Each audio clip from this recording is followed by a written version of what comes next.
नमस्कार, मैं अर्जुन कुमार। आप देख रहे हैं जन हिंदुस्तान। आज हम मौजूद हैं विद्यापति गौरव मंच पे जलपुरा। जैसा कि सबको विदित है कि इस टाइम नवरात्र चल रहा है। नवरात्र के महीने में देवी की पूजा हो रही है। देवी पूजा में देवी भागवत कथा करने हमारे यहाँ पे उत्तराखंड से आई हैं देवी श्वेता भारद्वाज जी। श्वेता भारद्वाज जी से हम जानते हैं कि यहाँ पे जो देवी की पूजा हो रही है, देवी के किन किन रूप का किस प्रकार पूजा करें तो हमें मनवांछित फल मिल सकता है, और देवी के नव रूप के वर्णन सुनते हैं देवी जी से। जय माता दी। जैसा कि हम सबको विदित है कि नवरात्र चल रहा है और आप देवी भागवत करती हैं, तो देवी के हम किन पूजा को किस हिसाब से देवी के नव रूप के वर्णन हमारे दर्शकों को बताइए। माँ भगवती का बहुत ही पावन समय चल रहा है नवरात्रि। नवरात्रि में यदि सच्चे हृदय से पूजा की जाए तो केवल मुक्ति नहीं मिलती, माँ जगदम्बा मुक्ति भुक्ति भक्ति मोक्षदायिनी जगदम्बा है। यदि कहा जाए कि माँ करुणामयी है तो कोई अतिशयोक्ति नहीं होगी। जिस प्रकार एक बालक एक पिता के पास किसी गलत स्थान पर गिर जाए, पिता शायद उसको एकदम से कबूल ना करे, लेकिन माँ जो होती है वो करुणामयी होती है। माँ बालक कैसा भी हो उसको अपने हृदय से ला देती है। और ये समय तो माँ भगवती का अति पावन समय चल रहा है। प्रथमम शैलपुत्री च द्वितीयम ब्रह्मचारिणी तृतीयम चंद्र घंटेति चतुर्थकम कुष्मांडकम पंचमम स्कंद मातेति षष्ठम कात्यायनी च सप्तमम कालरात्रिति महागौरीति चाष्टमम नवमम सिद्धिदात्री। इस प्रकार माँ के 9 रूप बताए गए हैं। यदि भोग मोक्ष की प्राप्ति करना चाहते हैं तो सिद्धिदात्री माँ की उपासना करनी चाहिए। यदि माँ की प्रेम पाना चाहते हैं तो माँ की शैलपुत्री रूप में माँ की पूजा करनी चाहिए। एक घर में चौकी लें, उस पर लाल कपड़े का आसन बिछाएं, माँ की प्रतिमा स्थापित करें और माँ के व्रत रख करके माँ का पाठ करके माँ से अपने मन के हृदय के जो भाव है उनको कहना चाहिए। तो इस संसार में कोई ऐसा कार्य नहीं है जो माँ भगवती पूर्ण कर सके। माँ सब कुछ पूर्ण करने में समर्थवान है। पूजा की विधि जो है वो आजकल कहीं न कहीं हमारी जो युवा पीढ़ी है वो भटकती जा रही है पूजा से। उस पे आप हमारे युवाओं को और सनातनियों को क्या कहना चाहिए? आजकल युवा पीढ़ी भटक नहीं रही है, उनको सही ज्ञान नहीं मिल पा रहा है। ऐसा क्यों हो रहा है? कहीं ना कहीं उसके लिए माता पिता और पेरेंट्स जिम्मेदार हैं। क्योंकि यदि आप छोटे से अपने बालक को सिखाओ कि आपको पूजा करनी है, यदि आप कोई भी पूजा करते हो, मानो आप कपूर जला रहे हो, कपूर जलाने से इन्वायरमेंट पर्यावरण शुद्ध होता है। हम गूगल जलाते हैं जो विभिन्न प्रकार के सूक्ष्म कीटाणुओं से हमारी रक्षा करता है। हवन करते हैं, देसी घी से हवन करते हैं तो कहीं ना कहीं वातावरण शुद्ध होता है। और हम नवरात्रि का उपवास करते हैं तो वैज्ञानिक दृष्टि से भी उपवास करने का विशेष महत्व बताया गया है, जो हमारे स्वास्थ्य के लिए भी लाभदायक है। बच्चों को, युवा वर्ग को यही सही मार्गदर्शन दिखाया जाए तो हमारा युवा भटका हुआ नहीं है, केवल उसको एक मंजिल नहीं मिल पा रही है। इसके लिए केवल एक ही कार्य है कि उसको कथा सत्संग इत्यादि में ले जाना अति आवश्यक है। जैसा कि अभी मैं कई दिनों से आपकी कथा में आता हूँ, लोगों से भी फीडबैक मिलती है। आपको यहाँ आके कैसा लगा? मैं विगत 2 वर्ष से यहाँ पर आ रही हूँ, तो कहीं ना कहीं मैं यहाँ पर कथा करने के उद्देश्य से नहीं आती। यहाँ पर मुझे ऐसा लगता है कि मेरा परिवार ही है, और जो कथा करने का उद्देश्य मेरा रहता है वो कहीं ना कहीं सनातन धर्म को आगे बढ़ाना है और धर्म के माध्यम से उस ईश्वर से, परमात्मा से समस्त व्यक्तियों को जोड़ना मेरा उद्देश्य है। मैं चाहती हूँ कि एक ऐसा आश्रम का निर्माण करूँ जहाँ पर वृद्ध माताएं जीवन पर्यंत बिल्कुल निःशुल्क रहें। एक ऐसा भोजनालय हो, ऐसी रसोई हो, अन्नपूर्णा रसोई हो, जो प्रतिदिन 24 घंटे कितने भी व्यक्ति आ जाए उनको भोजन प्राप्त हो।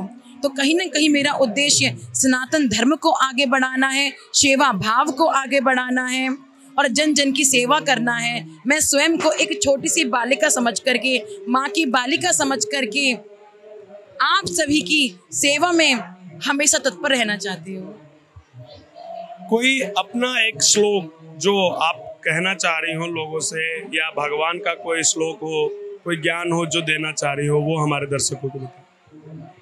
भागवत जी का श्लोक है, सच्चिदानंद रूपाय तापत्रय विनाशाय कृष्णाय वयं नमः, सत्यम परमम धीमहि। भगवान भी कहते हैं कि भले आप 24 घंटे पूजा ना करो, आप 5 मिनट सच्चे हृदय से उनका नाम भज लो। आप वो भी नहीं भज सकते हो तो केवल सत्य का अनुकरण करो। आजकल समाज में व्यक्ति छोटी छोटी बातों में झूठ बोलता है। यदि वो घर पर भी है और किसी का फोन आ जाए तो क्या बोलता है कि मैं घर पर नहीं हूँ, अभी कहीं काम से गया हूँ। छोटी छोटी बातों में हम सत्य का अनुकरण नहीं कर पा रहे हैं, तो हम अपने जीवन में आगे क्या ही कर सकते हैं। जीवन में सर्वप्रथम सत्य को लेकर के आओ, क्योंकि अज्ञान द्वांत विध्वंस कोटि सूर्य समप्रभा।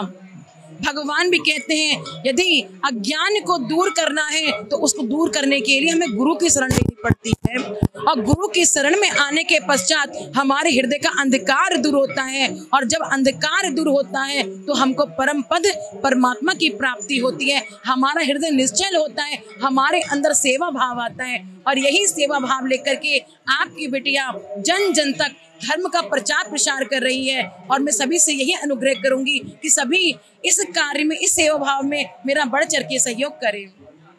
जरूर, हम भी लोगों से विनती करते हैं कि देवी जी के इतने अच्छे कार्य में उनका साथ दें, उनके सहयोगी बने और इनके इस कार्य को सफल बनाएं। धन्यवाद सभी को।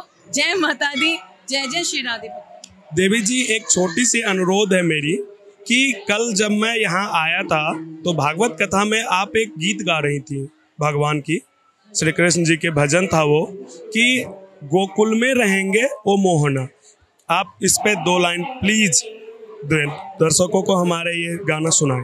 जी, मुझे वृंदावन का वास अति प्रिय है।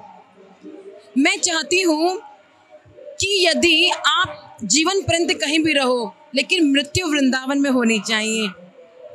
तो उसके लिए हम एक आश्रम का निर्माण भी कर रहे हैं, जो आने वाले समय में माताओं के लिए भले जीवन पर्यंत उनका कैसा भी गुजरा हो, लेकिन जो मृत्यु आए ना वो वृंदावन में आए, क्योंकि मृत्यु भी वृंदावन में नृत्य करती है, भक्ति भी नृत्य करती है, और साक्षात ठाकुर जी का धाम सबको प्राप्त होता है। उसी के साथ में मैं 2 भजन अवश्य कहना चाहूंगी।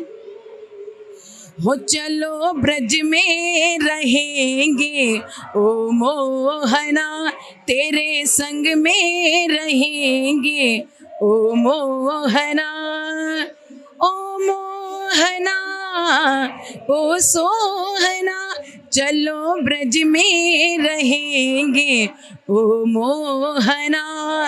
तुम दीपक बनो मैं बाती बनूं, तुम दीपक बनो मैं बाती बनूं, फिर संग में जलेंगे ओ मोहना, चलो ब्रज में रहेंगे ओ मोहना।